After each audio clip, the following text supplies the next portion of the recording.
scallops, so let's make carpaccio.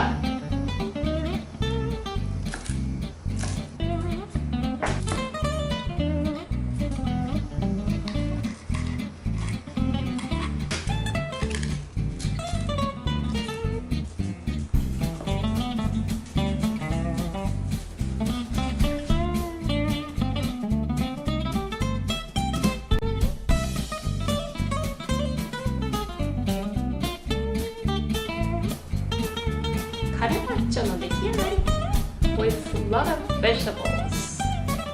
いただきます。